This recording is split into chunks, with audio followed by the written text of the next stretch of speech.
day. I'm really tired, but I think I can do this. I'm gonna try. Let's just check the live stream, make everything's working. Hello, hello, hello. I can do this. Yeah, looks okay. Stream is healthy. All right. Let's begin by taking a look. So the last question that I solved took me a while, and it's a good idea if it takes some time to like review it. Yeah. These questions are on the much easier side, so it shouldn't be so hard. Let me look at my submission, and let me look at the top submission and try to get a comparison. So here.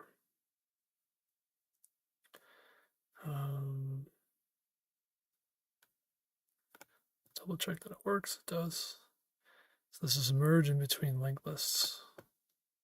Merge between linked lists. I'll read the question quickly. Given two linked lists, list 1, list 2, sizes n and m respectively, remove list 1's nodes from the ath node to the bth node and put list 2 in their place. Blue edges and nodes in the following figure indicate the result.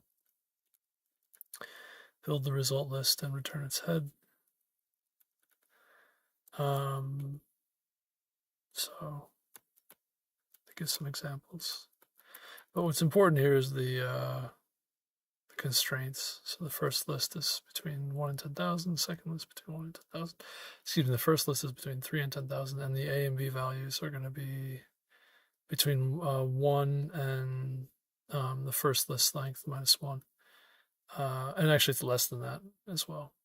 But it's inclusive on 1 and exclusive on the size of the list minus 1, which means that the reason why that's significant is I won't have to deal with the edge cases where I'm removing or adding heads or tails. Okay, so the reason what I want to do now is I want to look at the best solutions and look to see if there's a much cleaner, faster way of programming this. And also review my own code. Okay, so they increment L1, L2 based off of where A is.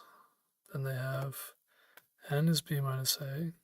They increment L2 until I could slightly optimize this and let and skip this subtraction and just let I be 1 outside here, and then just keep incrementing I again up to B. But increment L2. Set L1 next to L2 list 2, and then shift list 2 over, right? And then set list 2 next to L2. Interesting.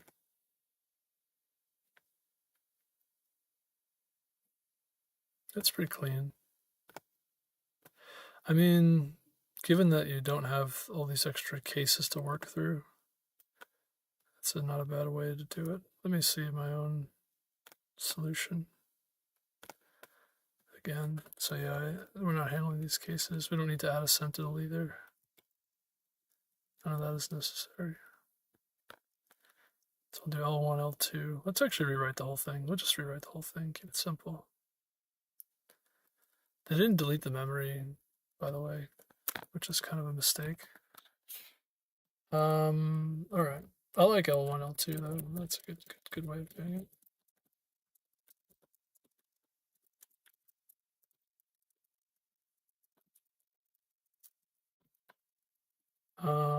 Let's go ahead and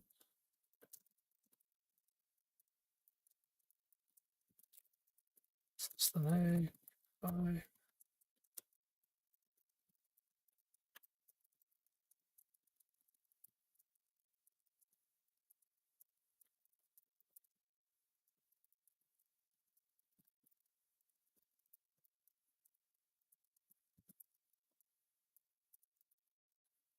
You actually want to go one further.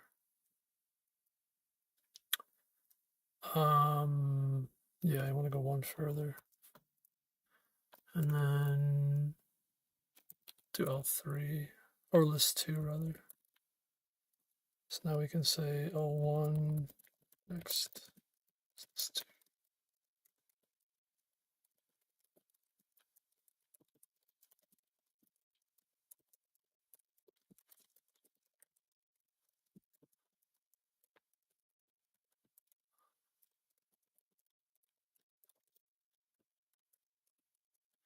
Shift list 2 over. And then we're going to say list 2.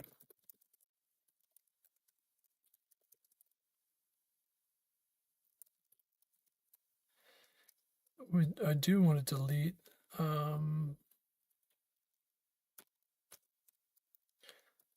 these elements.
Okay.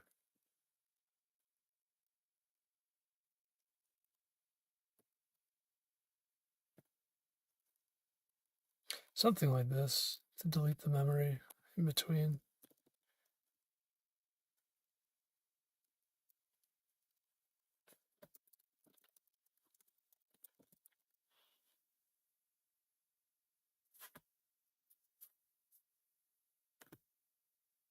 Runtime error.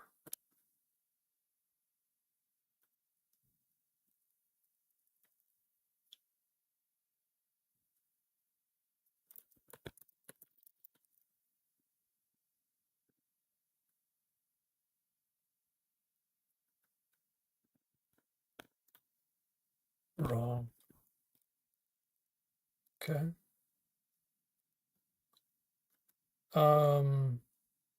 I am supposed to delete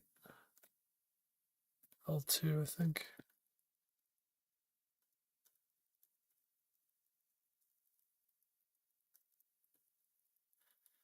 Um,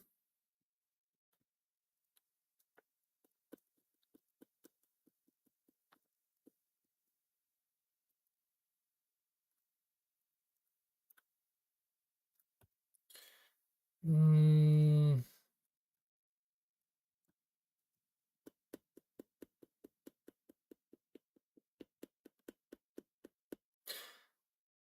hmm. So A is 3. So actually, A is going to be 1 just before. So I think we just do one more.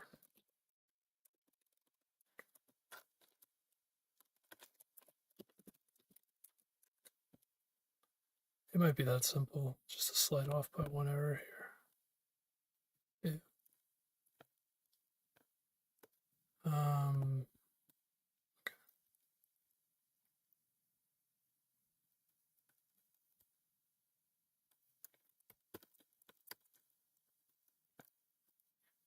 Interesting. Let me submit this, see what happens.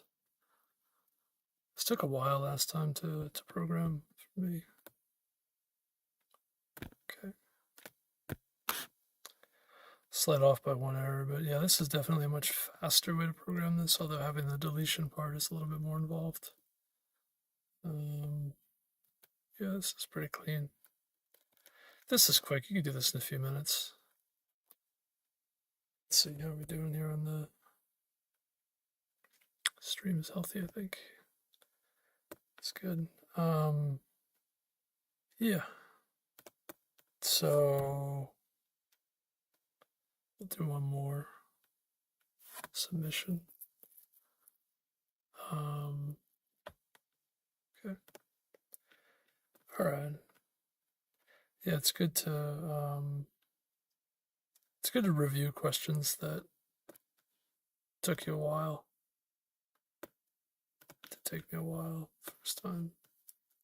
So this is actually going to end up being, I think L1 and L2 will be just before the beginning of the list of what's going to be deleted. And then this should be just after it. So that's why I've got a less than or equals b and plus 1. A little bit confusing, I suppose. But yeah, this should point to after the element that's going to be deleted. Interesting. Okay, let's go to the next one. Maximum number of words you can type. Malfunctioning keyboard. Some letters do not work. All other keys on the keyboard work properly. String text of words separated by a single space, no leading or trailing spaces, and a string. Broken letters of all distinct letter keys that are broken. Return the number of words and text you can fully type using this keyboard. Okay. So, cannot type world because the D key is broken. Okay. So I've got to go word by word in the text and then check in the text to see if use like a Boolean of which characters are present, and then check that against excuse me, check that against broken letters, which I can also turn that into a vector of Booleans. This one's pretty straightforward. Yeah, broken letters, text 10,000, single space, trailing or leading spaces. Okay. Only lowercase, distinct lowercase letters. This one's really straightforward. This should not be too bad. So we'll do int, bool, b keys. We'll come back to, it's going to be 26. Oops. Empty. B keys, and the other one is going to be like used keys. Used. And we're going to step fill these. It's 26, false. And the other one is used. And we're going to run through. I think I used int position, plus position. And I usually put like a space here. So position is not equal to, and I update the position here. So start off the position at 0. And then it's not equal to stood string end position, no position. And this is equal to text.find. Position actually comes after, and it's position plus 1. And we're looking for a space. Something like this. Yeah. And then this is not equal to string position. This maybe could be done this way. I think that's fine. And then we'll substring. Word is going to be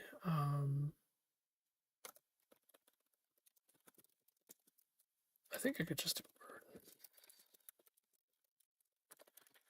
std substring of, oh no, not std substring. It's just going to be text substring of position. Oh, and there's a previous position too. Yeah. This.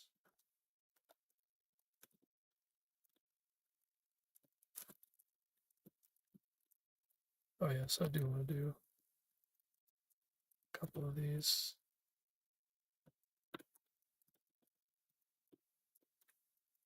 Yeah, I guess this is fine. And position 0 previous. It's something like this for the substring, and then we can say for each const char ch word, used of ch minus a is true. So if I actually don't really even need used. Don't even need that. This, by the way, is pretty quick.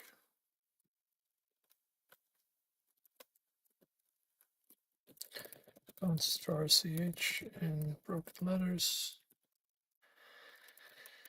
B keys of ch minus a is true. We just say if. It's not even an if. But yeah, it's an if. Yeah. If B keys of ch minus a, then we're going to break. And we're also going to increment by 1 the result.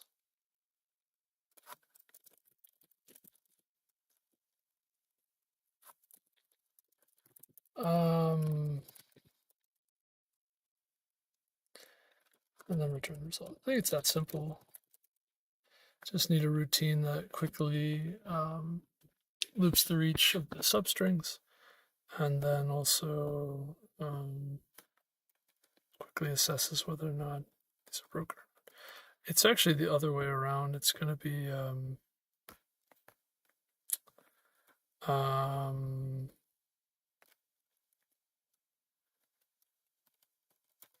it's actually going to be the other way around. It's going to be bool check equals true, or false. Check equals true, and then result plus equals check. Check, something like this. Checking for whether it uses a broken key or not.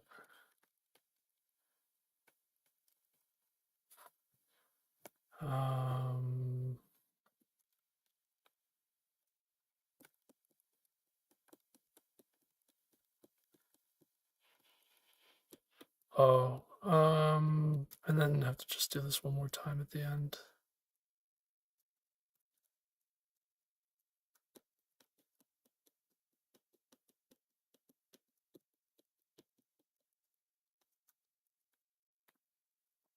I could maybe make this a do while. Could try that.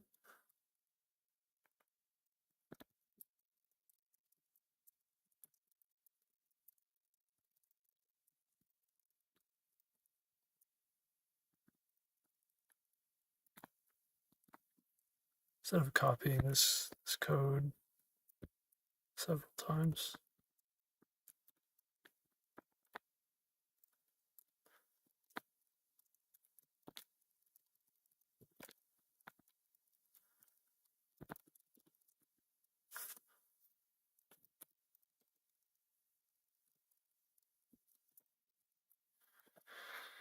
Okay.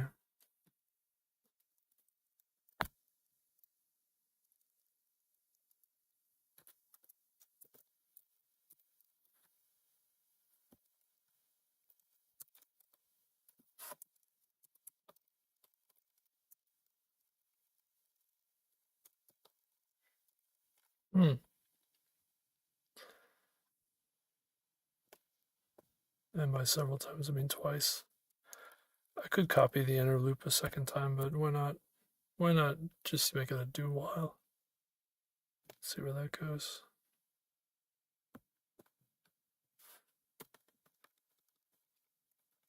Oh.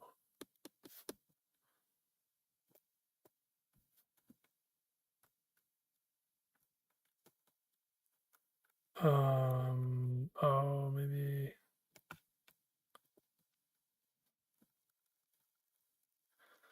Hmm.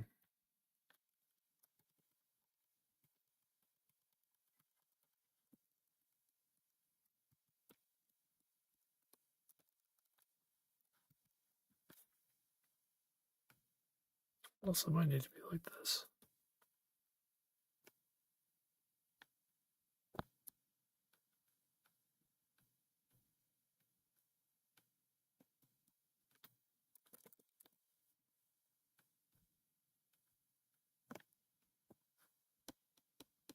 No. Hmm.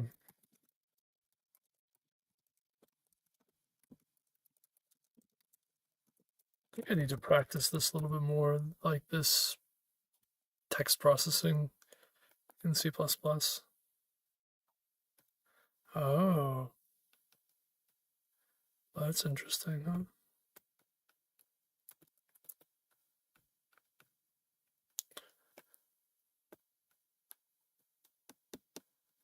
So hello. And the world shouldn't have a space, though.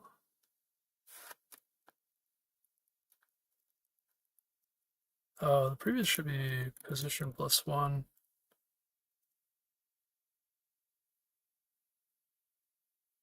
Yeah, should be something like this.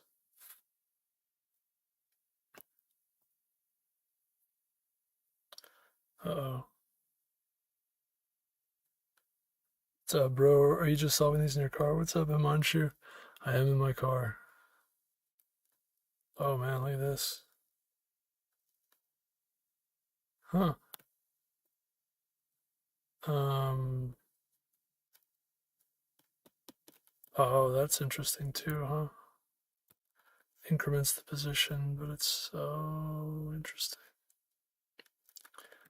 Oh, that's very interesting. Maybe I'm doing this wrong now.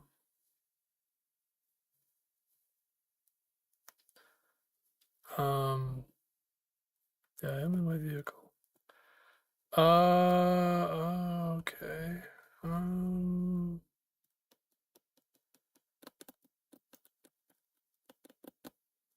So the tricky part is, we'd say position plus equals.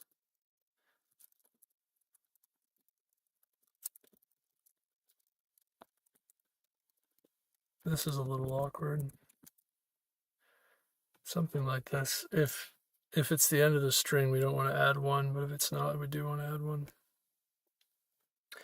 I don't know if I like the I don't know if I like the do while version. It's pretty complicated. It's pretty messy. I'm wondering also if I should like change the logic so I don't go through the words. So I go through the words separately or something. I don't know. Parsing out the words. This is maybe not the best way to parse out the words. How's the stream health? It's okay. All right, let's go for this here. Yeah, I like my vehicle. It's like good vibes, man. It's a nice car. So, I mean, this is a pretty straightforward question, but the string parsing is the part that I'm a bit uncertain about. Let me try to get like some feedback on this.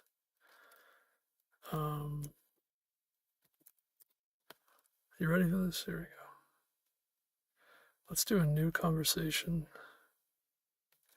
from the very beginning.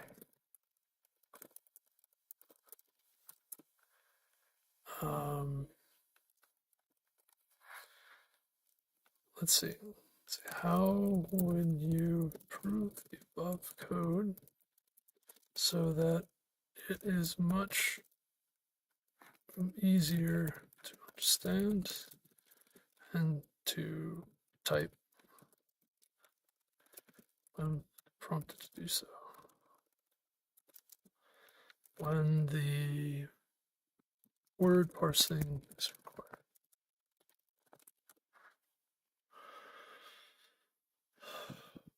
Okay. See what was the feedback?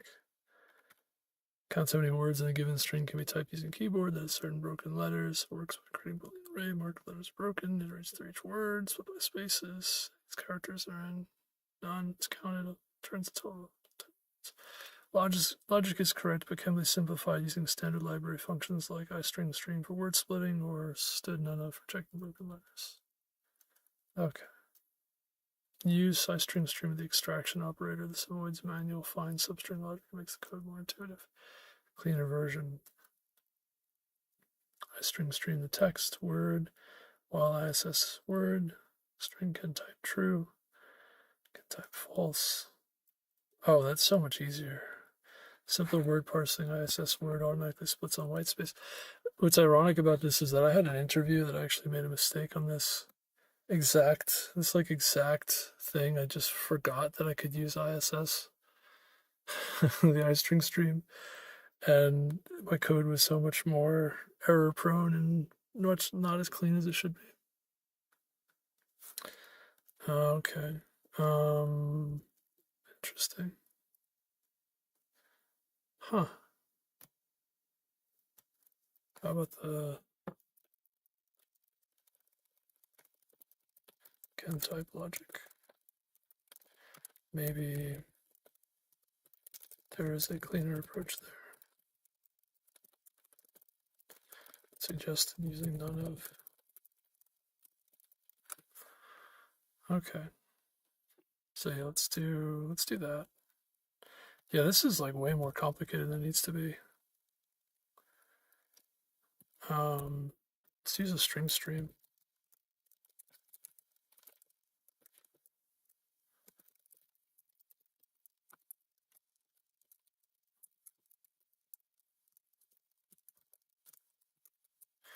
And then I could use the same logic.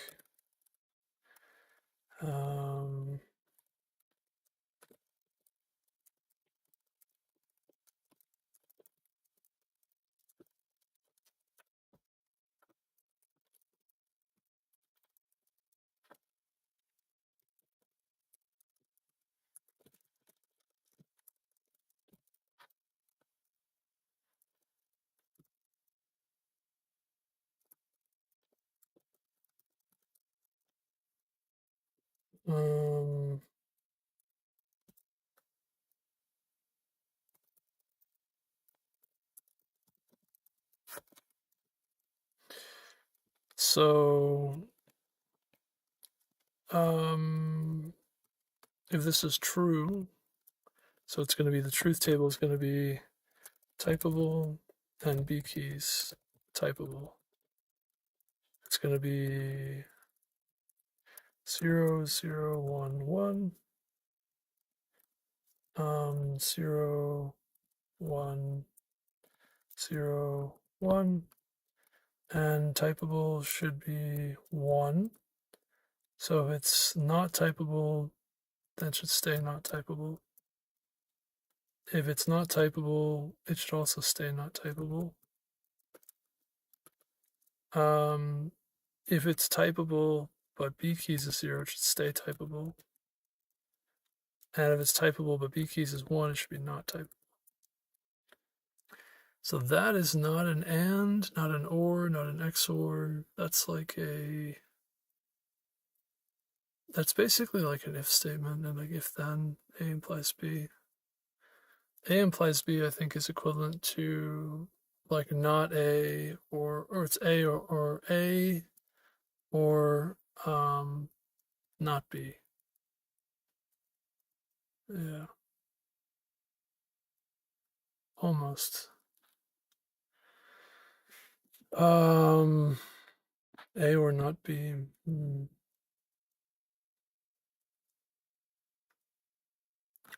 It's like XOR and not B.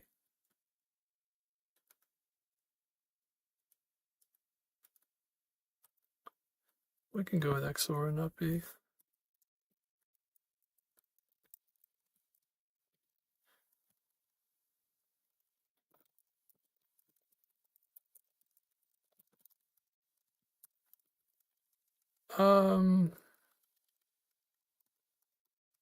I mean, you could also just do not B. It's equal to not B.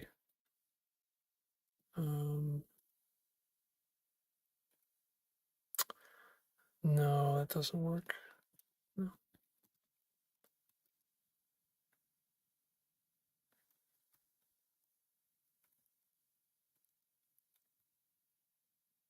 So if this is a 1 and this is a 1, it'll be a 0. And then if this is a 1 and this is a 0, it'll stay 1. Yeah. I mean, that's a pretty complex thing, huh? I'm not sure if there's a better way to do that, but I guess I could do something like this. Try to keep idempotency. Oh.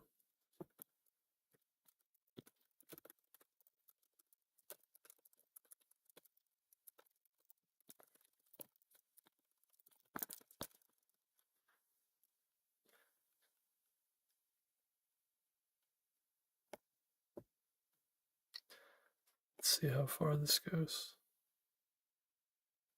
Yeah, I should definitely use the string stream more frequently.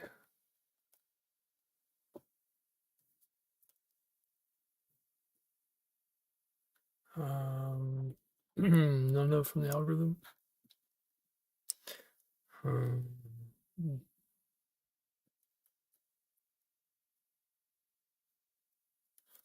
If none of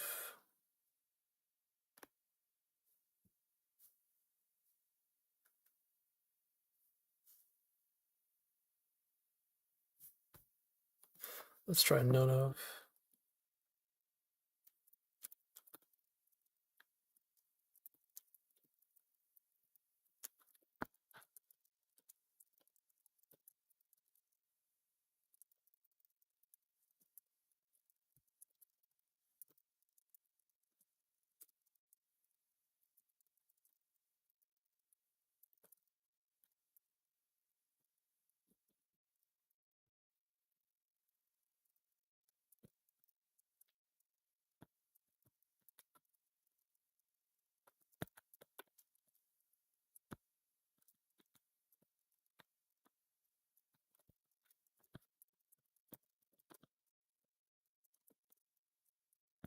Okay. How about this one? This may or may not be much cleaner. That's okay, I guess. I don't know if this is much better. Seems like it's actually might be less readable.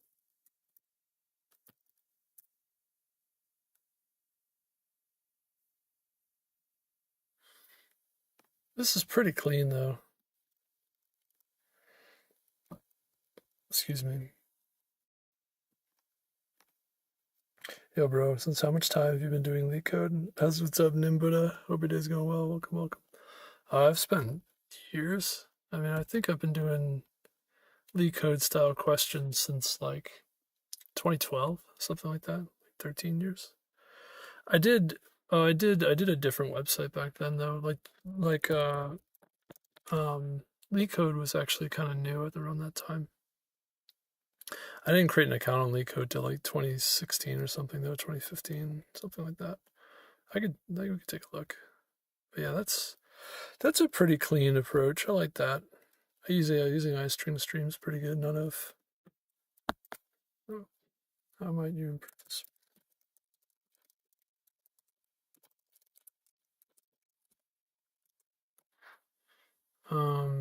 Yeah, so like, to give you some idea, I've solved this one. This one. This one. I used to solve these problems.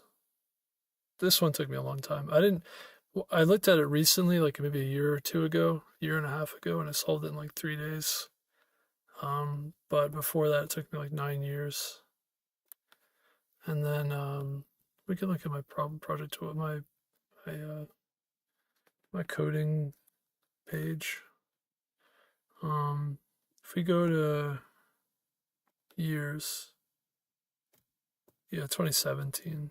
I didn't create an account on LeetCode for a long time, but I've solved a lot of other problems on other websites for like 5 years before this.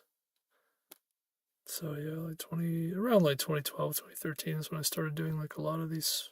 Not a lot, but some of them. So I don't know. What was it, like 12 years, 13 years, something like that. I'm not great at these problems, I have to say. Like, you kind of have to study for them in a special way. I kind of really take my time, and I also don't really, I don't like highly optimize the way that I approach it in terms of like learning how to do them really efficiently, really quickly. I kind of mull around a bit, quite frankly. Yeah.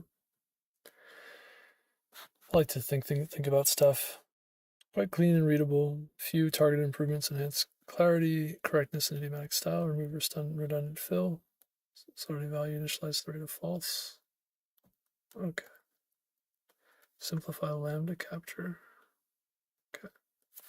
A few modifications here. Captures the array by reference, but B keys to plain array to case to open anyway. You can simplify this to B keys.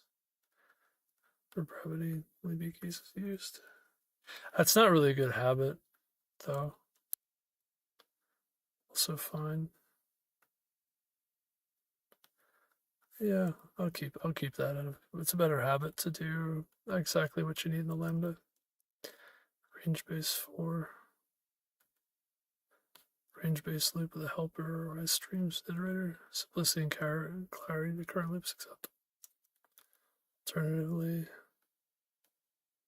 oh, I like that. Final improved version. It's pretty good.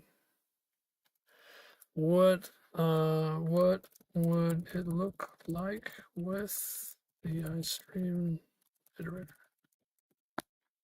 Range based for loop, that could be interesting.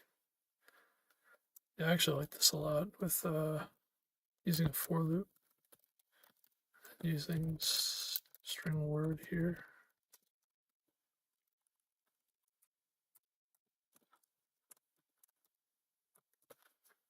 I like that.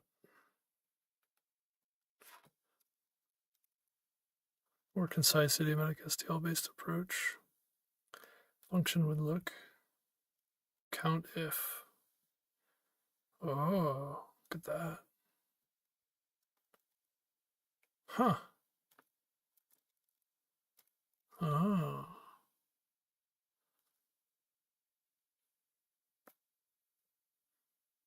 Oh.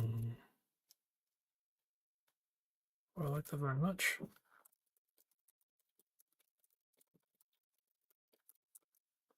I like that very much. I'm going to submit this one. Now we're going to use the range-based version.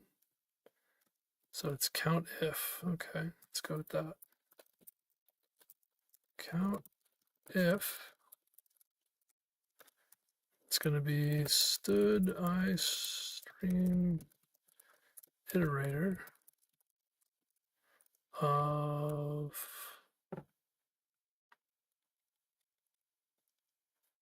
string, stood string, ISS,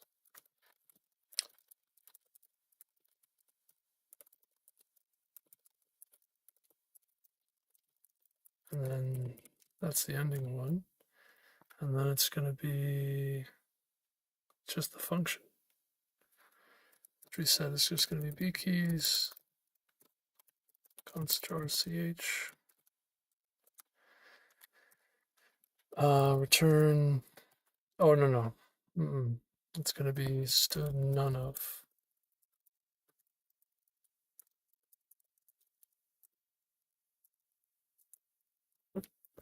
That's going to be in there, but it's going to be here. And this is going to be word. Oh,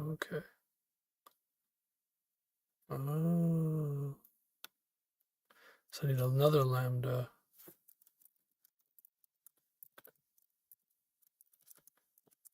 And that's going to return, it's not going to be none of, none of it's going to be inside there.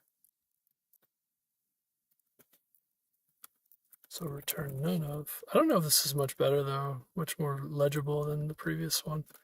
This actually seems like a lot more complex, quite frankly.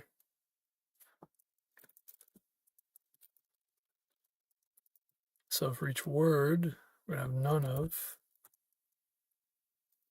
And then that's going to be word.begin, word.end, and then we have B keys. Return B keys of ch minus a. Const star ch. Okay. Well, that's an interesting one, huh? Now I could do it that way.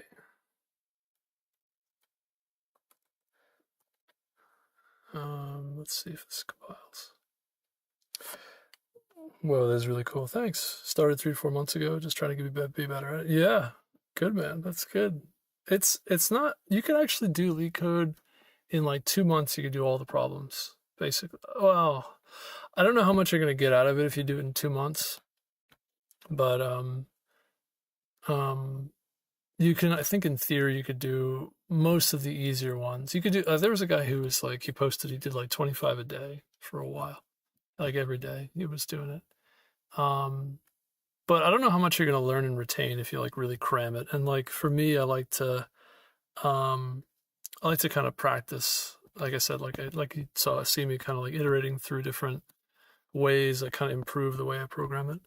What would you recommend for things for beginners to get better at it? I'm better at development though.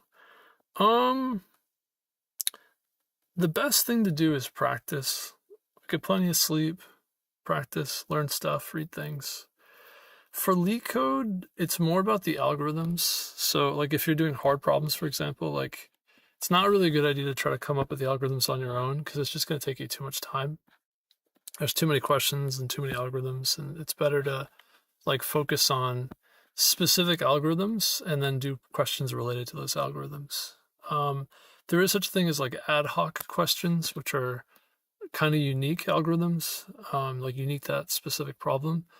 But those are good to do, but they take a lot of time and experience to really get good at those. There's only about 20% of the questions though. Like 80% of the questions are more like knowledge based and more based on like algorithmic questions, algorithms that people already know about. Asmat Gautam. Is Bharat India bullying someone else? Is that what's happening? Should I delete that? I don't know. Should I moderate that? I'll just leave it. I don't know. Poor Asmat's bullied here. I think it'll be okay though. I think it'll be right. But yeah, for beginning, you're gonna want to practice, and you're going to get plenty of sleep, and you also want to oh, this one's wrong.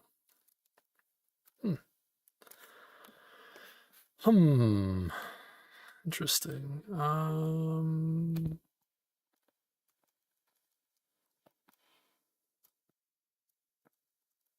Huh. Oh, that's because this breaks it. Yeah, if you make the iString stream, it doesn't. I think I forget what happens with iString stream, but I think that breaks it. ISS.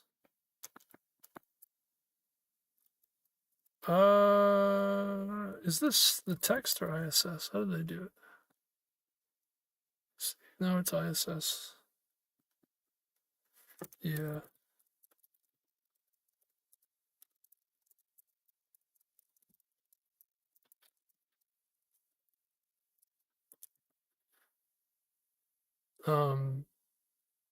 Yeah, I like to really like mull things over. Okay, that looks like it's correct. This approach I think isn't as great, actually. I kind of like the other one better.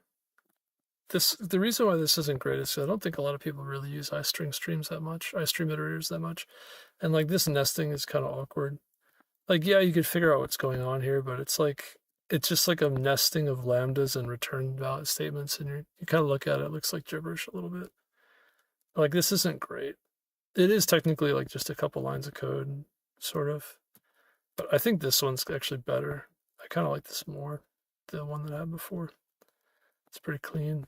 It's very clean and clear what's happening. It's like clarity and brevity is a little more important there than like using the latest and greatest I guess algorithm routines, even though they're in the language and you can use them. I actually, in this case, it's probably better for brevity and clarity to use some of the other stuff. So keep it in mind that it can be done this way, but this is probably not the best. In my opinion, this is maybe not as clean as it could be. It's actually cleaner if I use a for loop with the if I basically use a raw loop. I think it's a little bit cleaner because I can put this logic right in there. It's pretty straightforward. The none of, and just add the none of. I like this COUNTIF though. That's kind of useful. See, this is cool. I like this. It's not bad. It's not bad. Not the best, but not bad. All right, let's keep going. It's good to stop every now and then and try to like reassess like code quality, clarity and brevity. You're given an integer timer, and like how error prone it'll be, things like that. Give an integer timer representing the reigning time in seconds on a traffic signal. The signal follows these rules. Timer is 0, signal's green. Timer is 30, signal's orange. Between 30 and 90, it's red. Current state of the signal. If none of the above conditions are met, return it valid. Okay. So, remaining time. Interesting. Is this just like a case statement? Switch timer case. Oh, I don't think, actually it doesn't really work as a case statement. If timer is 0, oops, return green. Is this what they want? I don't know actually what they're asking for here.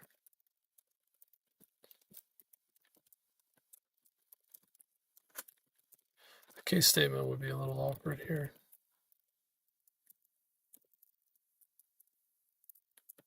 Timer is greater than 30, 90.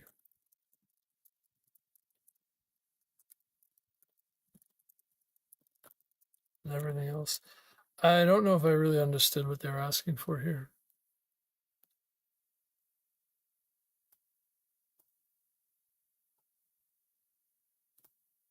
I'm gonna go for it. Maybe I understood. Let's see.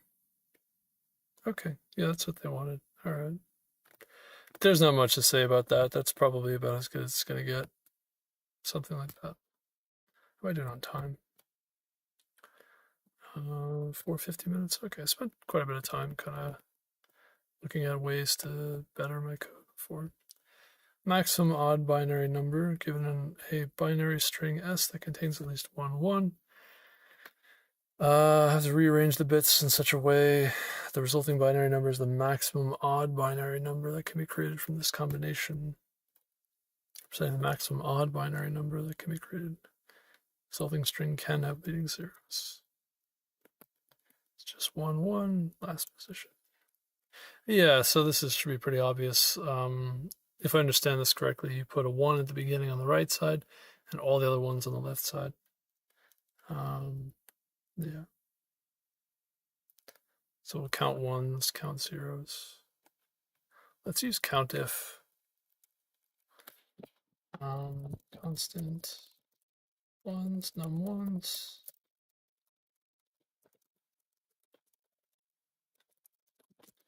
Stood COUNTIF. Stuff begin, stuff end. Let's jar ch. Turn ch equals a 1. And then non-zeros, similar thing. And then we're gonna return std string ones plus std string num-zeros.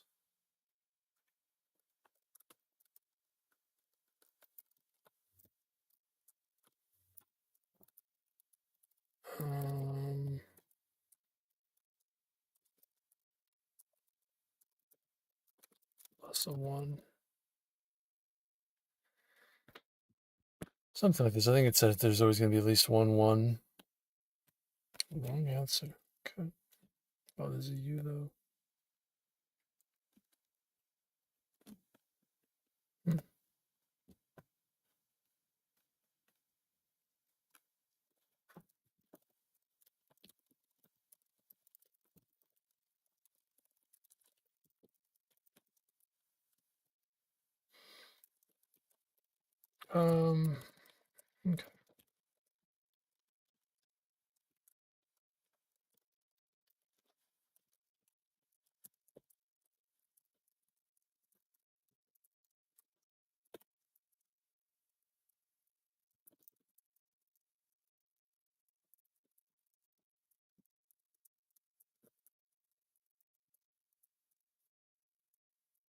Oh, there should be zeros with an E, I think.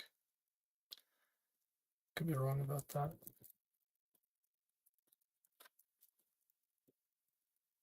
I don't know why I'm getting this weird result.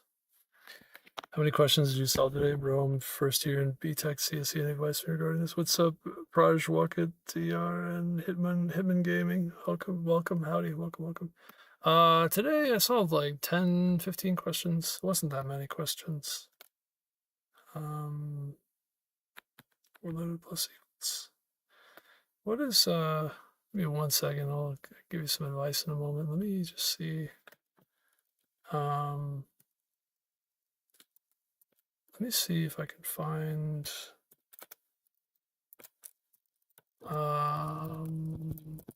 I'm looking for the constructor for the std string. I thought I could construct this.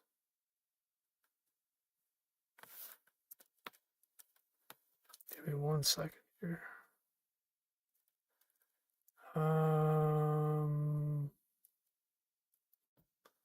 Let's look at the constructors. So I thought I could do, yeah, count then character. Whoops. That's probably something. Solved 11. Oh, today I solved, let's see, 1, 2, 3, 4, 5, 6, 7, 8, 9, 10, 11, 12. Solved like 12 today. It wasn't a lot today. I did a lot of like thinking about questions today. So apparently it's the count that comes first. I wanted to like improve my code a bit today, and so there were some questions I got kind of like hung up on, kind of stuck on. So today was a little bit slower. Normally I do like eight problems per question, or eight problems per hour. Why is this not? What is the? Oh, it's not marked const. Oh, that's pretty silly on my part. Whoops. That's probably what this feedback is going to say is const. Invalid syntax, wrong order. Okay. Gotcha. Can't modify the const. Got it. There's last result directly. Append. Temporaries is more efficient. Okay. Can maybe do append. let's submit this, see what I get. There we go.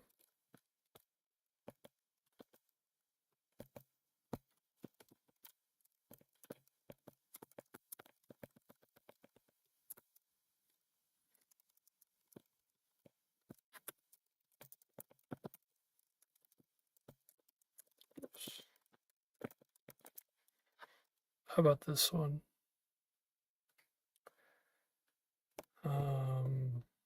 Okay, submit this, see what I get.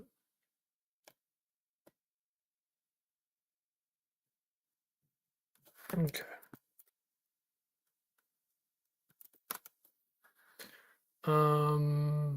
Let me do this.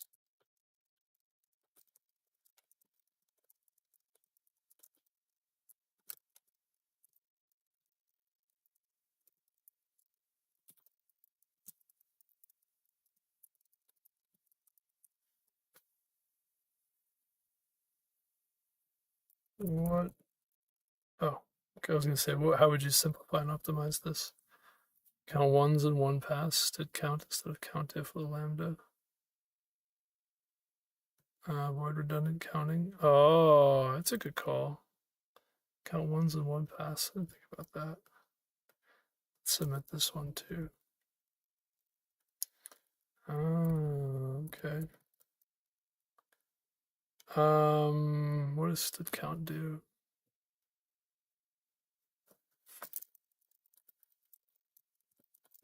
Come back to that. Okay. Just count one and put one at last. Other put from starting index. What was your approach over hard problems? What's up? Oh, I'm sorry. I said what's up. I'll explain for the hard problems in a moment. Advice regarding LeetCode. You want to learn the algorithms. Don't try to solve these like totally on your own like brain, your own mind.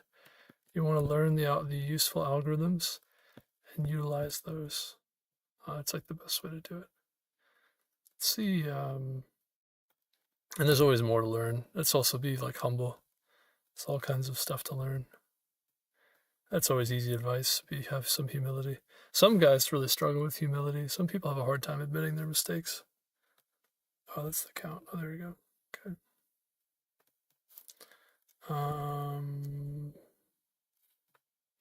That's the one I'm looking for.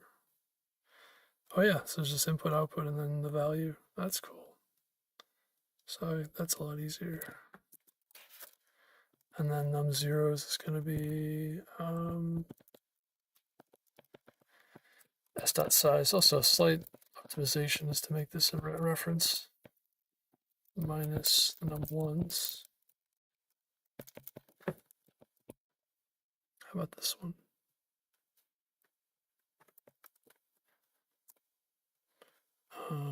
I didn't look at the one they gave me.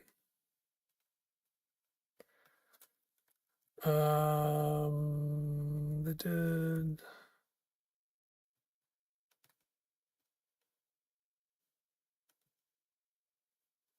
Oh yeah. Okay. That's how I should do it, actually. Just put this right in there. Don't need num zeros. This also could just be one-lined. Just what they had. That's pretty cool. Let's try that again.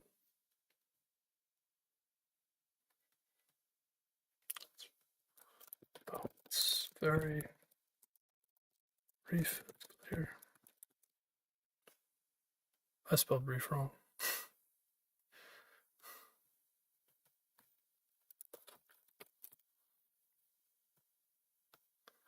Okay, cool.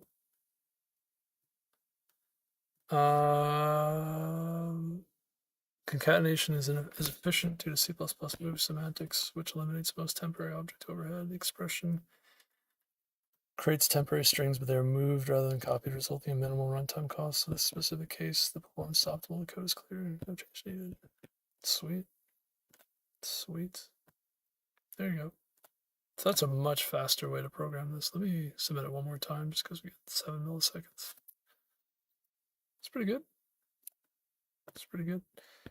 I would also say you have access to like AI tools now. They're pretty good to like improve your code quality. I'd recommend using them, just like how I'm doing it too. Or so I already solved this one. I can explain how I solved it. Where's Giant? So for hard problems, my approach typically would be, it's more of a gestalt kind of thing. Like it's a more of a, like lots of different things combined. But basically, like I said, with hard ones, you want to learn the algorithms involved. And then if you know those algorithms, you'll be able to recognize the patterns in the hard problems and be able to, solve them efficiently. Some problems are more ad hoc, like I said, and those ones, it doesn't even, not that it doesn't matter, but it doesn't matter as much that you learn the other approaches. You'll need more like experience and like tips and tricks stuff for the ad hoc questions. But broadly speaking, it comes with like practice experience and like learning lots of different algorithms. So that's how I would recommend the hard ones, solving the hard ones. You don't typically want to try to solve the hard ones like without, like I said, you want to learn an algorithm and then solve hard questions that are related to that algorithm, and then they'll be much easier. But if you try to approach the hard ones without knowing the algorithms, you're just not gonna be able to solve them for the most part. Two arrays of equal length, each element has been increased or decreased in the case of negative by an integer, represented by the variable x. As a result, num1 becomes equal to nums2. Two arrays are considered equal when they contain the same integers with the same frequencies. Return the integer x. Okay, so nums1 and nums2 output is 3. Added to each element, nums1 is 3. So you would get 975. Oh, I see. So you could sort the two arrays and then take the difference. You don't need to sort them. You could just take the minimum or maximum of these and take the difference. So they added it to nums1 to get to nums2. Yeah, the easiest would be just take the minimum of nums1 and then subtract the minimum of nums2. Okay, this is a pretty easy one. So return std min element of nums1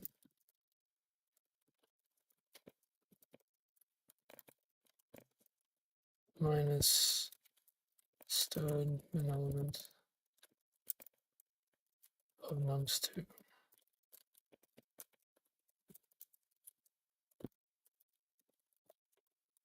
I think that works. Let's try it. Yeah. Compiler. Num.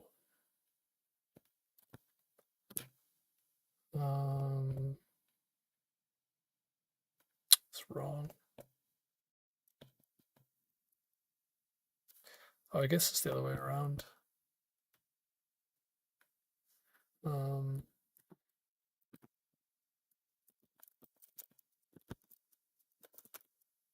Whoops. Did that incorrectly. Nums2 minus nums1 rather. There we go. Yeah, I think that's it. I think it's that simple. Okay. What what's chat say? Okay. But yeah, I've solved like 100 hard problems. Haven't solved a lot of the hard problems. Solved a few. Oh yeah, this one we solved the other day. Someone asked me to solve this. This one was complex. Let's actually show that what I did. Did this a couple days ago. It's actually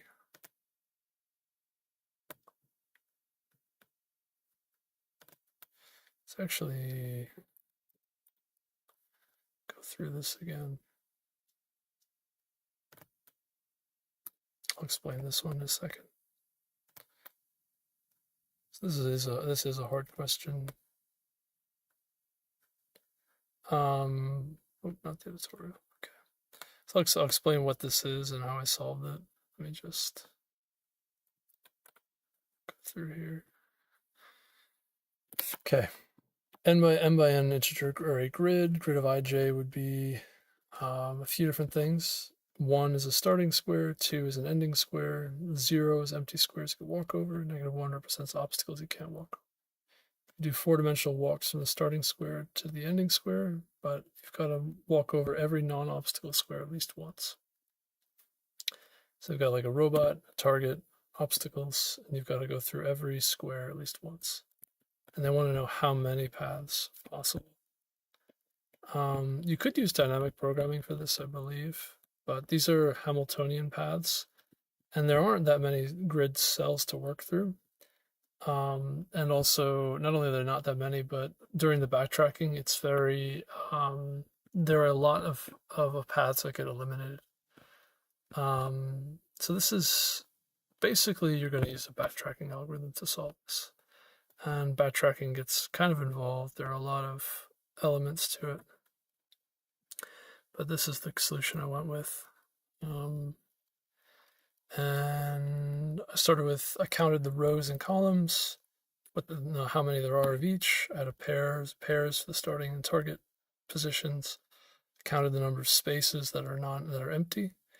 So here, when I found the starting position, I set it here and increment the spaces. And then when I set when I found the ending position, incremented the spaces. And then finally, also incremented the spaces when I found an empty obstacle, or excuse me, an empty space. Had an array or vector of directions, right? So this is going to be move up a row, move down a row, move to the left a column, move to the right a column from your position. And the backtracking used all these different variables. Had a current row, current column, a path size up to that point, basically how many position spaces we've entered so far, and then the recurrence, because this is going to be a recursive lambda expression. And then so you just check if you're out of bounds. If you're out of bounds, you return. If you're already visited a spot, and that's what the -2 is for, already visited a spot, you return. Or if you're going to try to visit a spot that's an obstacle, you return. And then once you get to the target position, then you're going to stop as well. But you're also going to check if you visited all the other spots or not. And if you have, then you increment the total. You found a new path. Otherwise, you did not. And so update the grid by saying you visited the spot. Once you're done, you unvisit it and return it back to 0. And loop through all the different directions and recurse in each direction. So by each of those pairs gives you another direction. You have a change in the rows, change in the columns. Just add that to the current position. Also increment the path size because you're going into a new spot. And then when you backtrack, you just start the path size with 1 because you're starting at a starting position. And that's it. Return the total afterwards. Pretty straightforward. Hopefully I walked through that. Hopefully that was clear what was going on there. So here we go. Code is correct and uses backtracking with infinite state modification. Explore all paths, efficiently tracks visited cells by marking them -2 and unmarks them after recursion. Minor improvements. Use auto and for loop endures to avoid copy pairs. What a reference. So yeah, you can destructure, but I don't really like the destructure because of the compiler version involved. But maybe I should be doing using destructuring. So let's do that. Instead of DD, just do DRDC directly here. It's easier. And then path size by value, already optimal. Use structured bindings for cleaner code. Start X, start Y, structured bindings. What did I call them? I call them destructuring. Structured bindings are fine. Yeah, I kind of dislike using structured bindings, but maybe I should use structured bindings. Fixed variable name be tracked as both lambda and parameters confusing. Rename the lambda, use the function object. Clean version.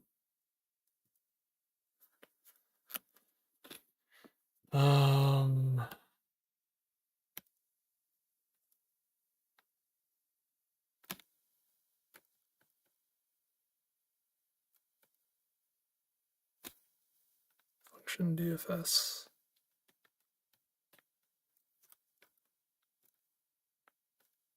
Oh, that's a lot cleaner. Okay, let's see.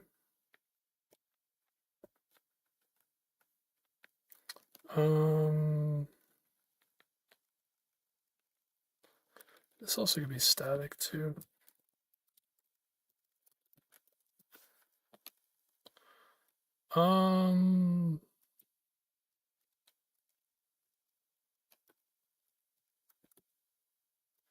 Don't actually need the target, by the way. And I don't need the start. I could just do where they say start X, start Y. Or start row.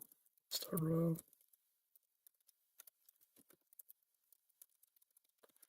S row, S column.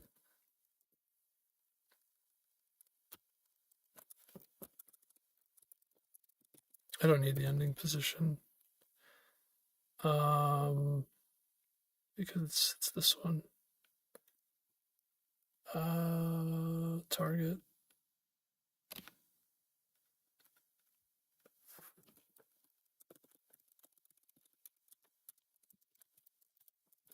Should always initialize your variables, even if it's like nonsensical or not meaningful.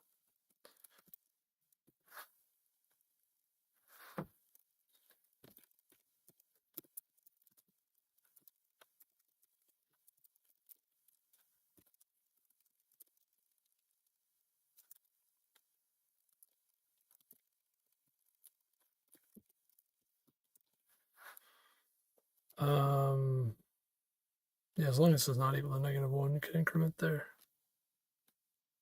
Okay.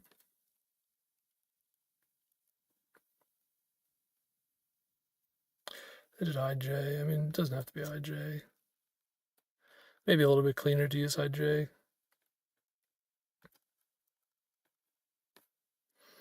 And result total function void int. Yeah, okay. Use a functor. This is a little bit cleaner if I just make these all, just include all of them.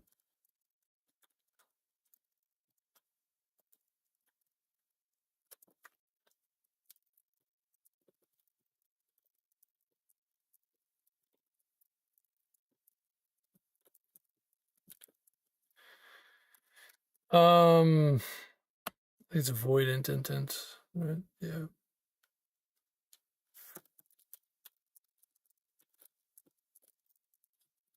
Use DFS. DFS is fine. And then what do they use? IJ count. I mean, yeah. Could do RC count.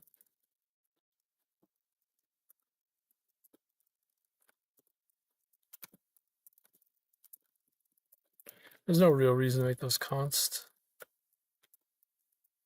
This is maybe a bit cleaner.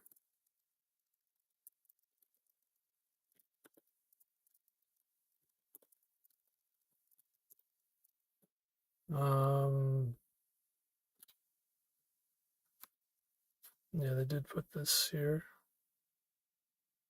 Oh, but also if grid IJ is less than 0. That's easier.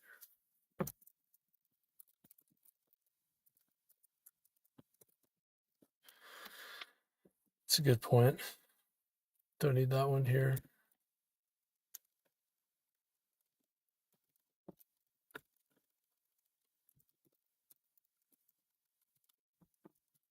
And I don't need this either. I could do grid RC equals 2. And then the count equals target. Yeah, this becomes RC. Always room for improvement, man.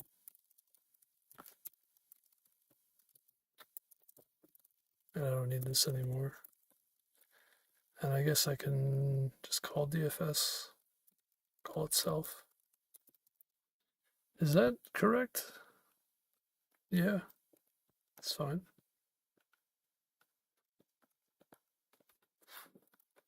That is a lot cleaner.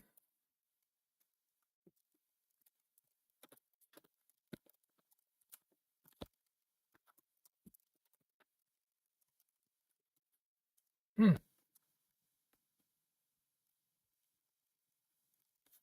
How about this one?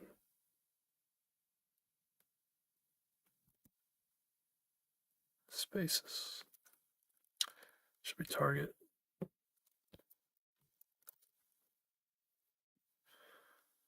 Huh.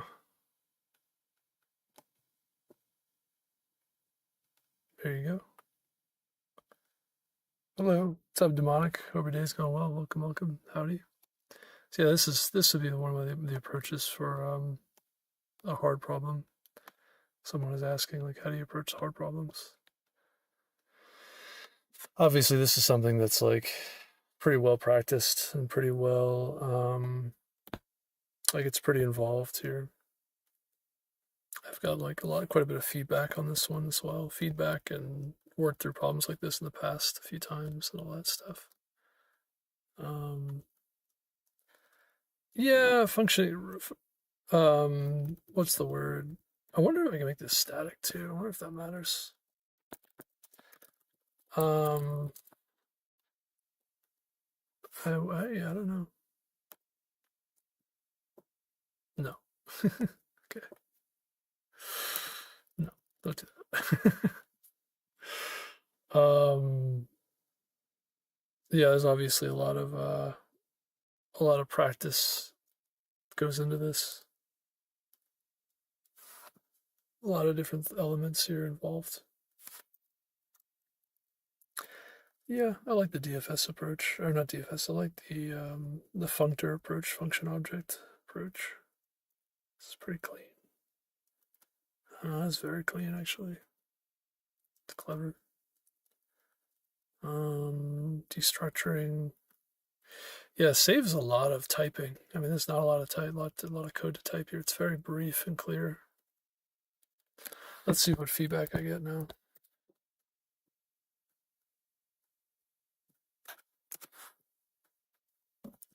See what it thinks.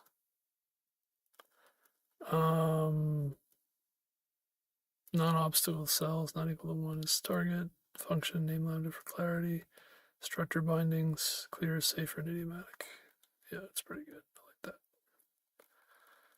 I like that. Current solution for using std function for recursive DFS is clean and correct. However, std function can introduce small overhead due to type erasure and direct calls, especially in type recursion. Yeah, I was actually thinking about that. That was one of the thoughts I had. I was like, well, actually, using std function is not great. Use a Y combinator or recursive lambda with explicit self-reference, C++17. So there is a way to do this, avoiding the std function overhead. Okay. They even optimize even further. It's SR and SC rather than SRO and SCOL. Even fewer characters. Auto self. Yeah, I was going to say the auto self is what. And we call self self.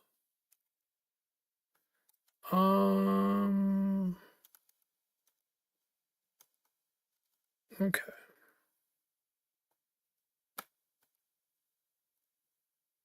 More efficient. Yeah. Why not? What about using const auto as a parameter? Pass the lambda opposed to using auto self.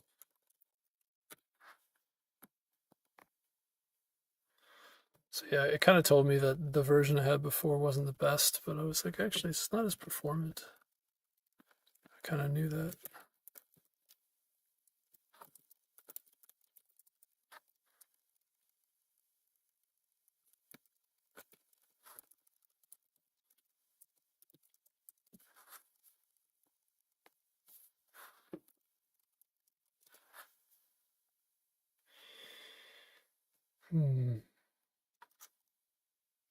Key differences. Passes lambda by value with const semantics. Copying lambda's lab with the const qualifier prevents it from being called if the lambda is not marked immutable. This can lead to compilation errors when trying to invoke over inside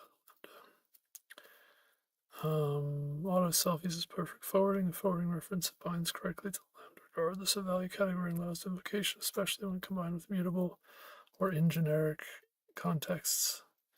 Recursive lambdas is preferred. It's more flexible and avoids const-related call issues. Const auto is generally not recommended for recursion because it can silently break invocation. Hadn't had a problems with const auto. Where are? Give an example.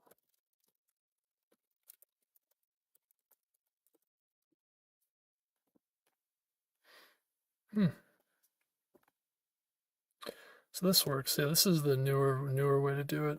Is using auto self. But I don't really prefer that.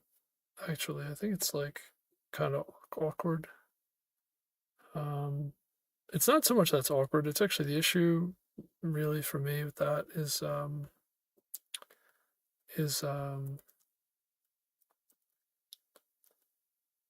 the issue for me with that is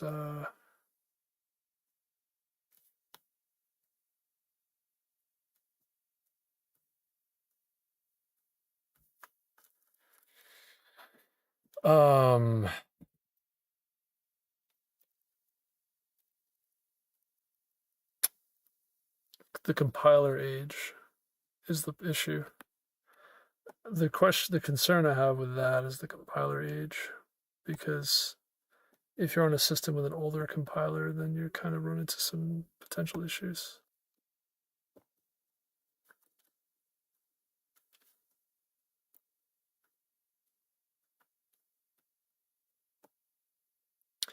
Because you need to use the right compiler version.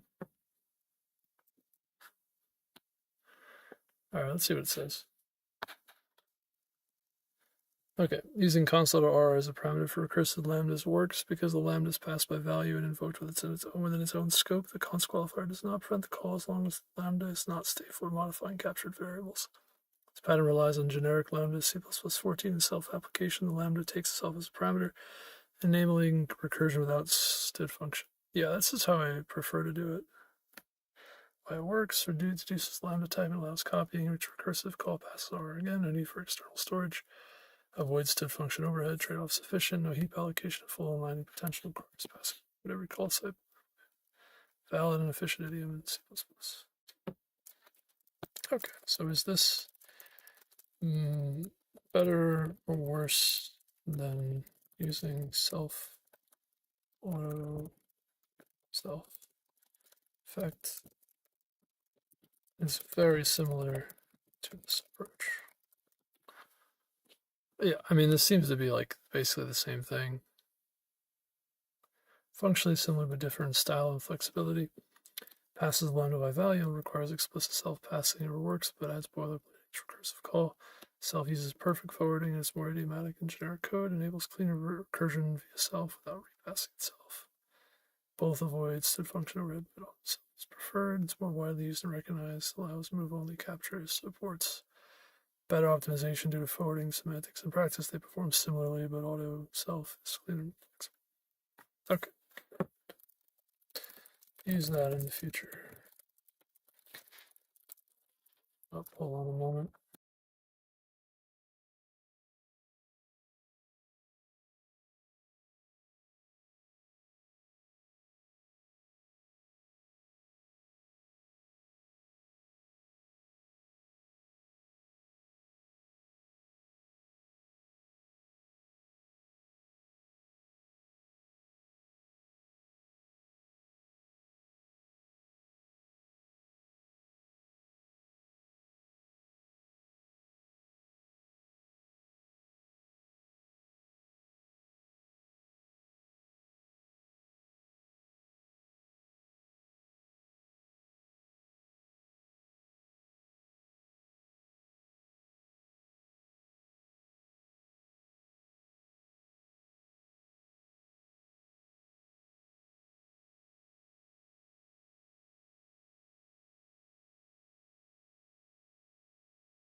Sorry about that. Let me see, are we back? Yeah. So I think stream is healthy, and just wanted to take a minute there. Real life things. Not real life things, but other things in life, I guess. Oof. All right. What was I working on here? So, okay. They both will work for recursive lambdas, but a different style and usage. Generally better. Oh, this is better. Best option.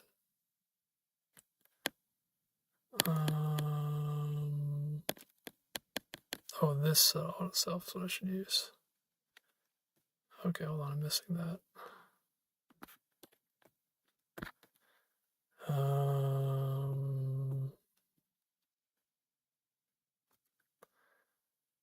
That's the one actually that I was thinking of. So what does that do? This auto self. Can I do?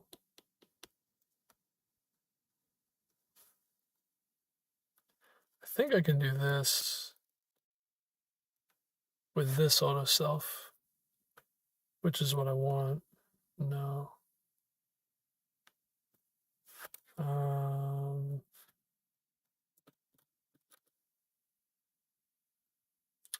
That's even more like modern and idiomatic. Yeah, that's what you want. Okay. I was gonna say, I was like, wait, this is not quite what I was thinking of. Cool. That's awesome. Sweet. Yeah, I like that a lot. All right, so that is probably the best way to handle recursive lambdas in the future, is to use this auto double reference self, this auto self, which then you don't need to pass that parameter. You could just call self directly. Excuse me. Yeah, that's a fun one. That's fancy. That's fancy schmancy right there. But that's good. I like that. And it yeah, you get optimization opportunities there if you do it that way. Inlining and such. Okay. Oh, okay. There we go. I thought I could this little. I thought that was a like one of these widgets. All right. Cool. Cool. Yeah, all of that is C++ specific stuff. Y Combinator is actually one of the things you would use this for. Or this is one of the use cases for Y Combinator, which is another thing that I'm not going to get into here, but it's cool. So there we go. How much time we have here? Yeah, I got 30 minutes. The stream might drop in a second here. Let's see. I hope not, but sometimes it does. Okay, so all of those I needed to subscribe for. All possible full binary trees, give integer n, return a list of all possible full binary trees with n nodes.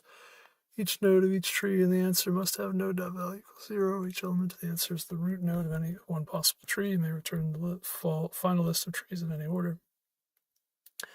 Full binary tree is a binary tree where each node has exactly 0 or 2 children. Okay, I don't remember how I did this. I solved this, but I don't remember how I did it. And it's between 1 and 20. I think I did this recently too, by the way. So all of the full binary trees. Okay. I think recursion is probably the simplest way to do this. Let me look at the submissions, how long ago this was. Oh, it was in Python. Yeah, so we should do this one. Let's do this one. So I think the basic idea is going to be for each node, we're going to use recursion. We're going to use const auto curse. And we're going to do a similar thing as before. We're going to capture everything and use this auto double reference self. And what we're going to do is return a vector tree nodes. So actually, I don't really like capturing everything. Let's do std vector tree node result.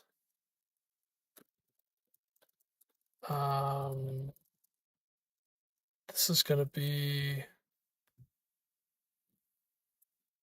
a root node. Root. Or just node. And we're going to create a tree node t equals new tree node on the heap. And we're going to say t left equals self, t right. So, not exactly. What I want to do is for every combination of the left side and the right side, I want to create another node. Okay. I actually don't think I need this result here. I think I can actually just return the recursion.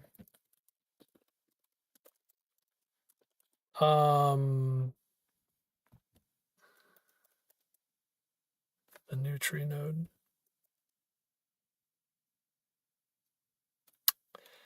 I might want n left side, right side. I don't think I even need a tree node. I can just do left and right.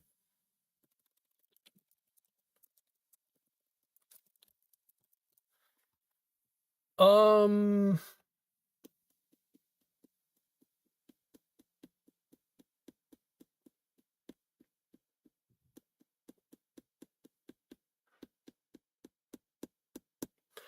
trying to think about this here. How would I...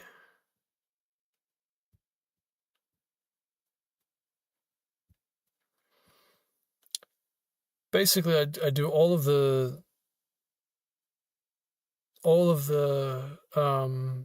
possible trees on the left side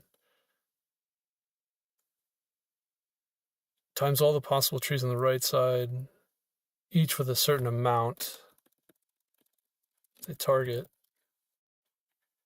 And those targets would change. I would loop over how many I could have on the left side, how many I could have on the right side. And then between all of those possibilities, I would create another node and stick that at the root. Interesting.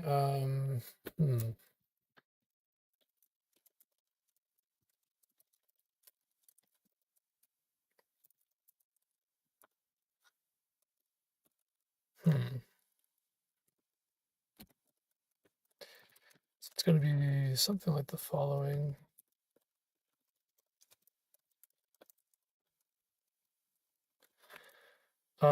Int I is 1, I is less than target, increment I. We're going to recurse on the left side and the right side. The left side is going to be I, right side is going to be target minus I. And this is minus 1.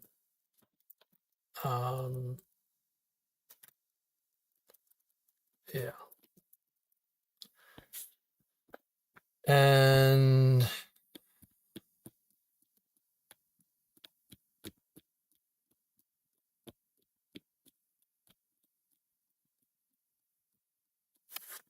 one of the issues here is that it's got to be possible to make a tree of that size, a full binary tree. Is it always possible to make a full binary tree of a certain size? If it's one node, you can do it. If it's one, you can't do it with 2. So I can't be 2. Target can't be 2. 1 can do it. 3 can do it. You can add 2 to make 5. add another 2 to get 7. I think you have to have an odd number.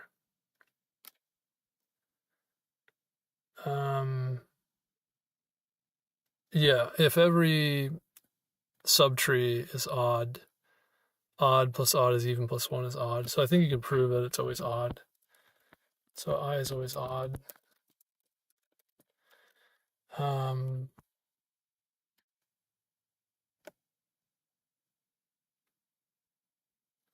Yeah.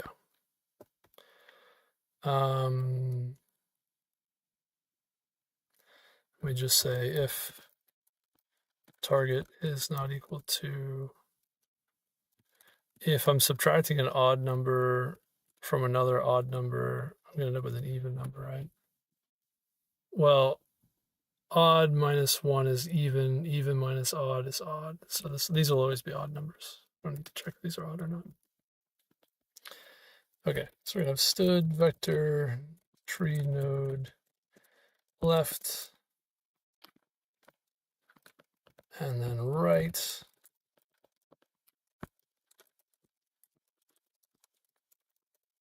So these are the different possible ways these could be created. And then we're going to say for each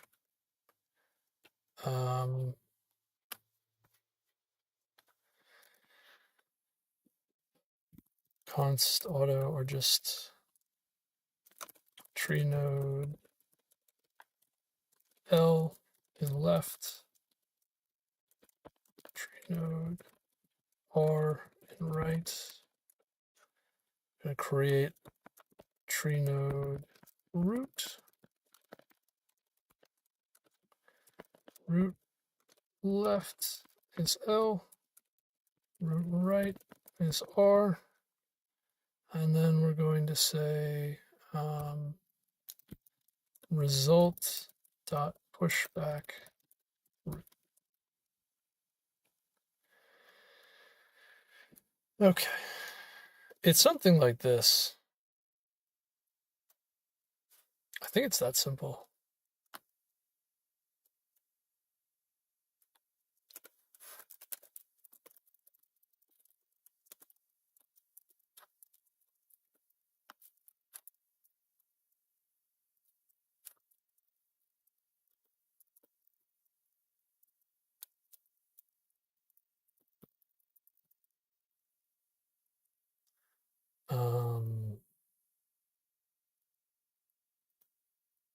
I mean,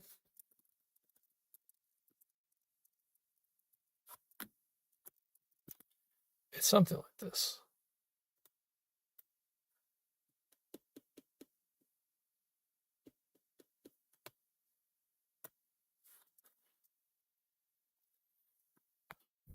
Oh, it's self, excuse me.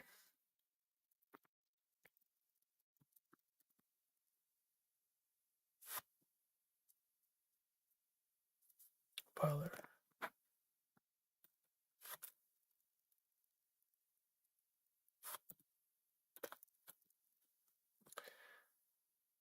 Does this make sense?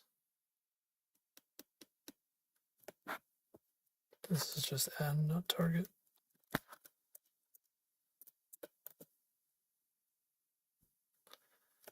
This is pretty involved.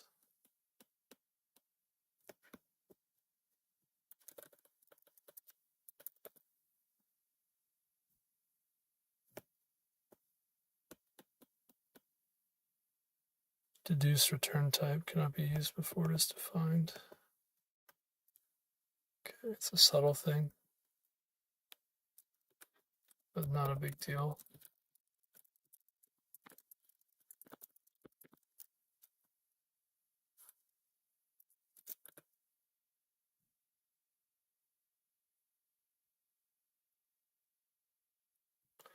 That's wrong. Nothing in the output, huh? Okay. Oh. If target equals 1, base case. I think that's the only issue here.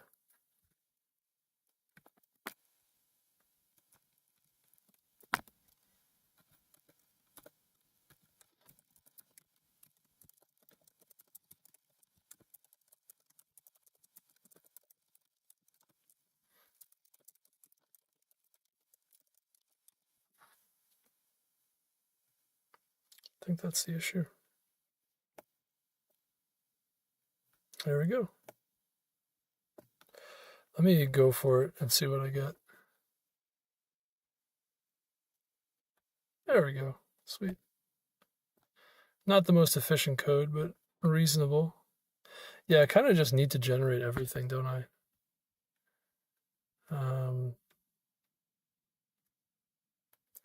Not really too many options there.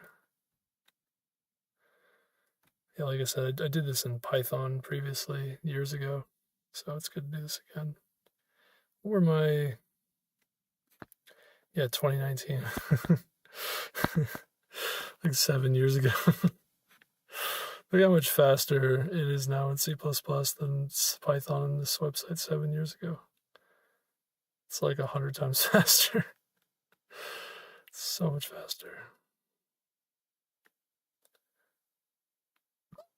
Excuse me. I wonder how long it took me to code that last time too. So let's see what feedback I get. It's a good exercise to not just solve the problem, but also get feedback on your code. Yeah.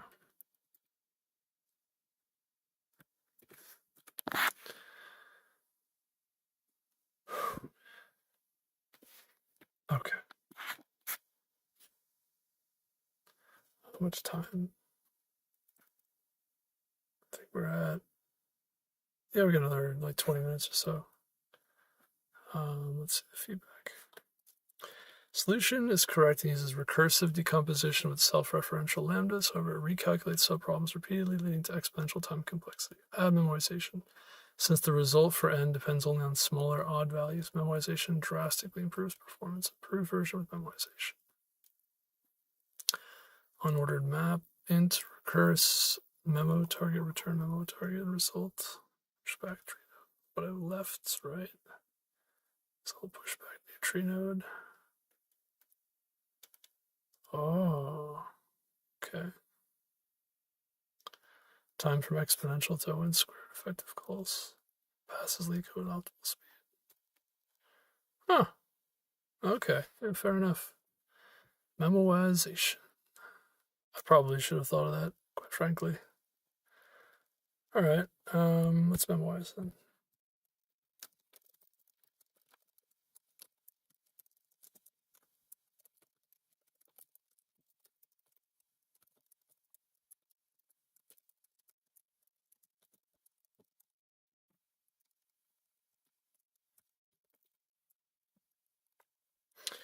Okay. This could be...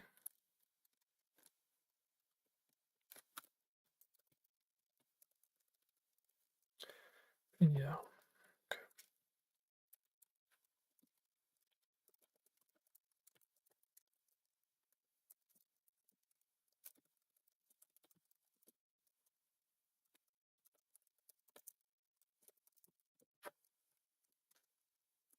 Could also clean the code up a little bit by using this.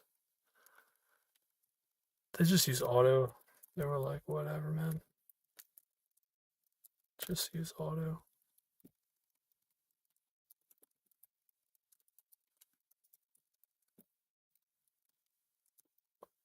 Also clean that up quite a bit too.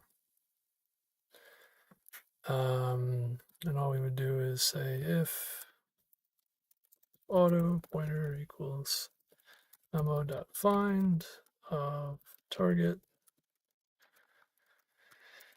If pointer is not equal to memo.end,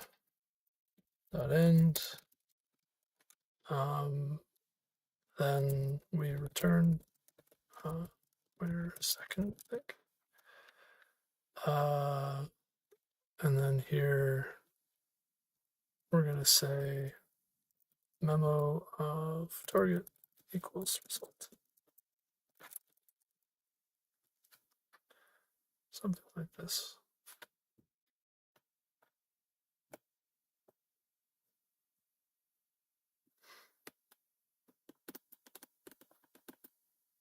There we go. Beats 100%. That's much better. Try again. I probably should have thought to use memoization here. I just didn't even think about it. I was more concerned about just getting this correct. But they're right that because these intermediate answers only really depend on a single integer, memoization is very effective here. Yeah.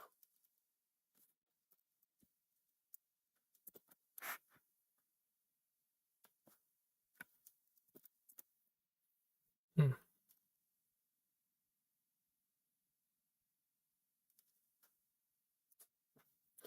Correctly implements memoization using recursive lambda with this auto self, where the memo map is captured by reference from outside the lambda, which works. But can be cleaner and safer by moving memo inside the lambda. Oh, well, I like that. Okay. Turn memo target equals result.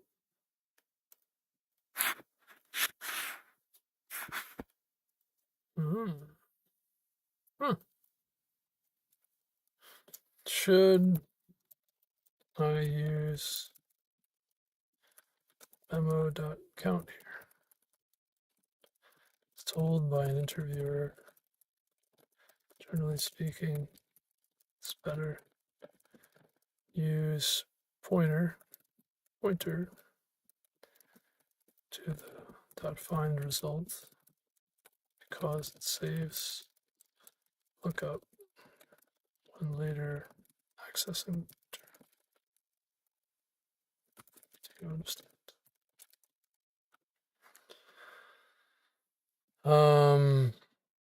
Okay.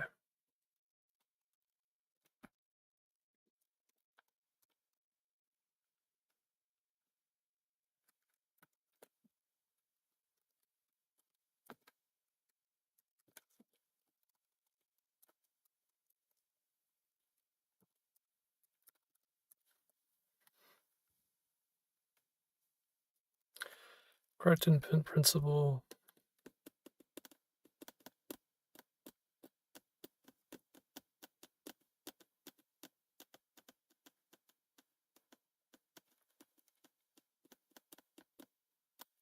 Ah, so I was right. Okay.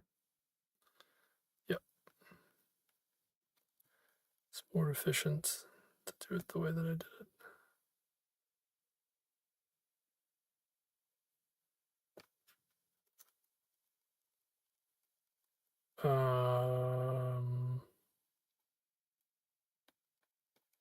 Oh, but it's const, so that makes things more complex.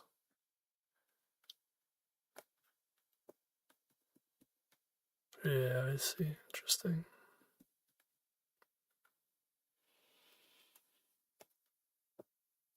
Okay.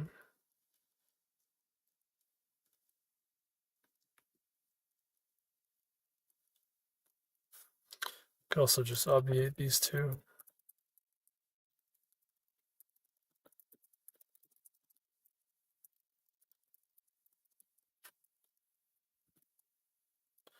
Makes this even cleaner. And then actually just returned this altogether, which is an interesting addition of code.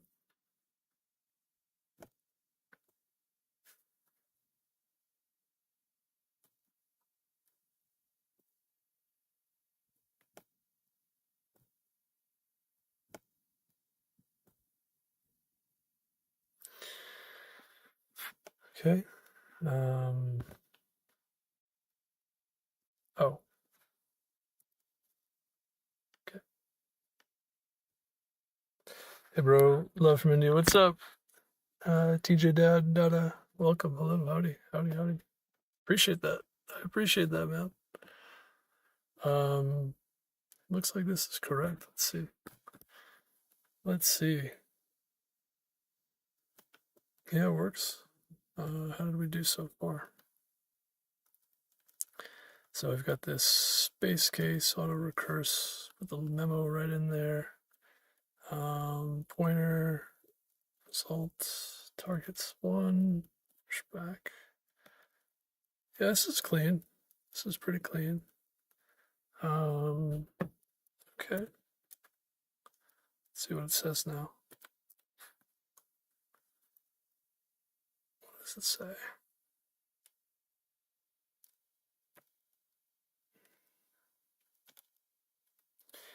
Uses init capture immutable.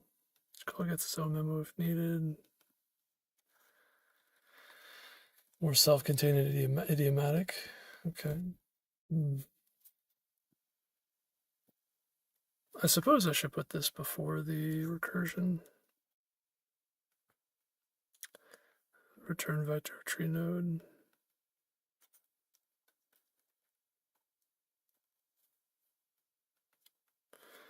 What does it say?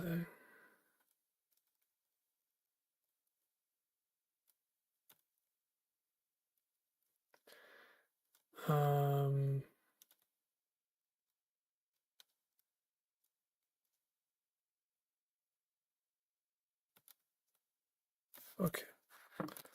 What feedback do you have for me?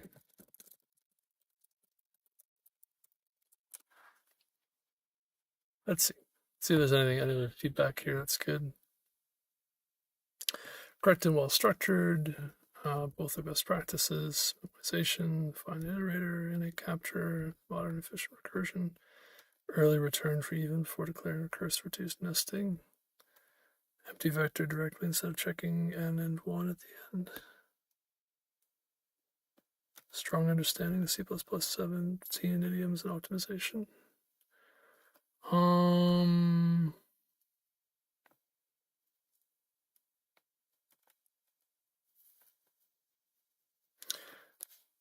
Empty vector directly.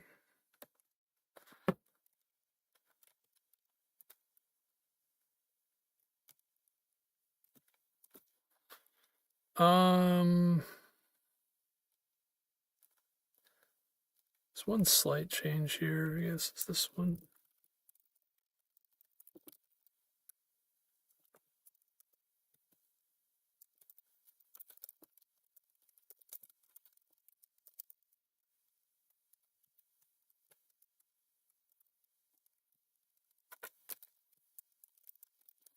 I don't know if that'll work properly. I could try that.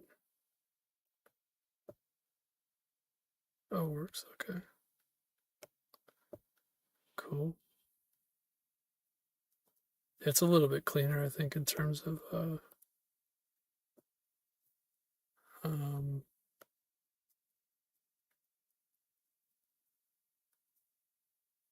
is it slower though? It might be actually. It's slower. Yeah, because of this. You're kidding. No, it's slower. It's substantially slower. Making that slight change. Yeah, it's meaningful, but very slight change. It's because you're creating 2 vectors now instead of 1 on the leaf nodes. All right, that's pretty good. Bro, first year CS student, give me some advice how to start coding and from which language. Dude, you gotta practice. You gotta practice, man. And follow my street. Just kidding. No, it's a lot of practice. I would say getting highly specialized is really good. I'm not sure. I'm actually not sure what you should do. I would say probably the best thing to do is find something you really like. Find something that interests you and spend a lot of time doing it. And try to get work experience. Like you want to try to get internships and try to get like work on something that people are actually using. Try to get like internships, try to get a job, that stuff. Try to do something. Like if you can't do those things, try to get like a project that people actually are using. Try to do that. And if you do that, a real production quality project that people are using brings a lot of valuable work experience that's hard to replace because people do all kinds of weird stuff with real products. Like they try to break things. They have all kinds of feedback. They use it in weird ways. They do all kinds of stuff. But yeah, CS is pretty hard though. There's a lot of people who are in CS right now, so there are more people than there are jobs. So it's like hyper competitive, and like a large number of people are not going to be able to be employed as computer science students, not students, but comp sci people, because there just aren't enough jobs to go around. Yeah, that would be some of my advice. All right, I think this will be the last question. Maybe I'll do two more. Replace all digits with characters. You're given a zero index string S that has lowercase English letters in its even indices and digits in its odd indices. You must perform an operation shift CX, where C is a character and X is a digit that returns the X character after C. For example, shift AF equals F, or A5 equals F. Shift X0 equals X. Every odd index, you want to replace the digit S of I with the result of the shift S of I minus 1 S of I operation after S. Return S after replacing all digits. It is guaranteed that shift S of I minus 1 and shift S of I will never exceed Z. Note that shift C of X is not a preloaded function, but an operation to be implemented as part of the solution. Okay, I don't really understand. Digits are replaced as follows.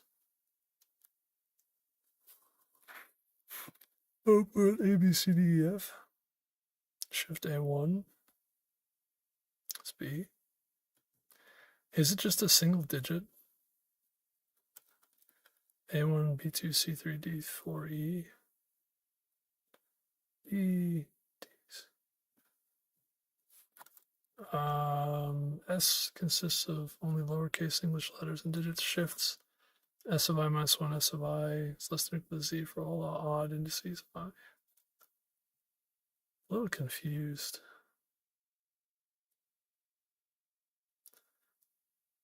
The xth character after C. Okay. That's interesting. I think I understand. All right. So we're going to do int I is 0, I is less than I dot size, I actually only want the odd values, so we're going to do the odd ones. And then I think we just say S of I equals S of I minus 1 plus S of I minus 0. Is that it? It's something like this. Yeah, that's it. It's very straightforward, this one. I don't know, there's not much to say about this one. That was kind of a really easy one. Let's see what the AI says about this. I might just want to go to the next question. See if the AI has any kind of feedback that's useful. Correctness, minor, plus equals. Any feedback?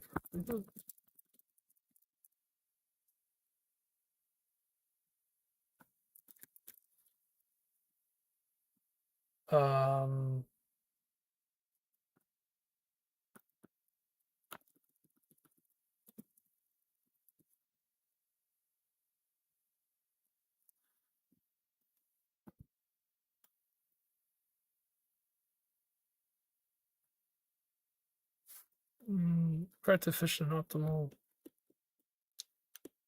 Yeah.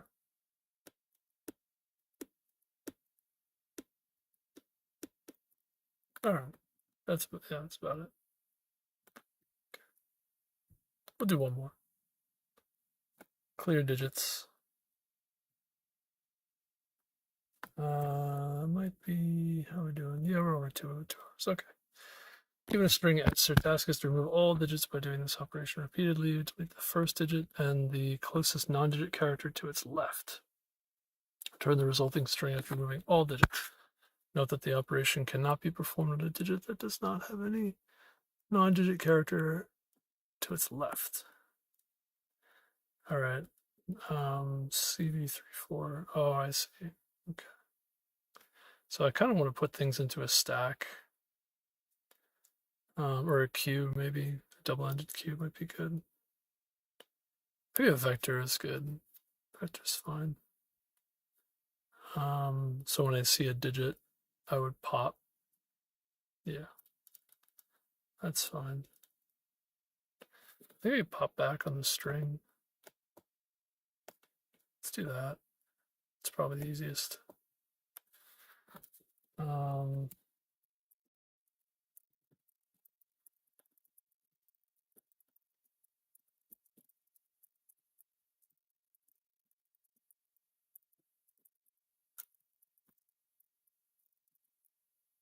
I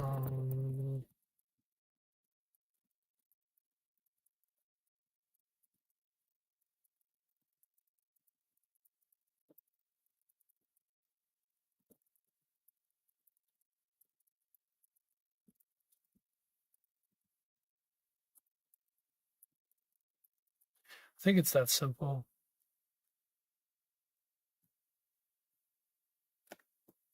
Yeah, it's probably a stack-based solution. All right. I think it's the best one. Let's see. You got any feedback here?